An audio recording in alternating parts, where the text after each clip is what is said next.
Pandharpur corridor होण्याबाबत संभ्रमावस्था निर्माण झालेली आहे। पंढरपूरचा कॉरिडॉर होणार असल्याचे संकेत केंद्रीय अर्थमंत्री निर्मला सीतारामन यांनी दिले होते। मात्र शासनाकडून स्पष्ट माहिती मिळाली नसल्याने स्थानिक व्यापाऱ्यांमध्ये संभ्रम निर्माण झालाय।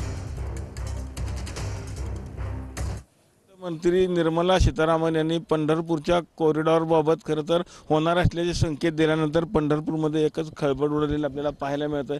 खरं तर गेल्या 1 वर्षापासून पंढरपूरमध्ये कॉरिडॉर होणार अशी चर्चा होती, मात्र कशा पद्धतीने कॉरिडॉर असणार याबाबत अजून कुठेही स्पष्टता खरं तर पाहायला मिळाली नाही। आपण जर बघितलं तर नवीन सरकारचा शपथविधी होण्यापूर्वीच खरं तर निर्मला सीतारामन यांनी पंढरपूरमध्ये कॉरिडॉर केला जाणार असल्याचे संकेत दिले आहे। त्यानंतर मात्र पंढरपूरमधील व्यापाऱ्यांमध्ये खरं तर संभ्रमावस्था निर्माण झालेली आपल्याला पाहायला मिळते। आपण आता जर बघितलं तर हाच तो मंदिराचा परिसर आहे। समोर असलेलं जे आपल्याला दिसतंय हे हा मंदिराच्या चारी बाजूला खरं तर किती फूट जाणार याबाबत मात्र अजून कुठलेही स्पष्ट संकेत प्रशासनाकडून आपल्याला मिळालेले पाहायला मिळतात। याबाबत जी काही माहिती अपेक्षित आहे ही माहिती अजून प्रशासनाकडून कुणालाही मिळाली नसल्यामुळे खरं तर एकच खळबळ देखील पंढरपूरमध्ये उडालेली आहे आणि आता येथील व्यापारी काय भूमिका घेणार याकडे मात्र लक्ष लागून राहिलेलं आहे।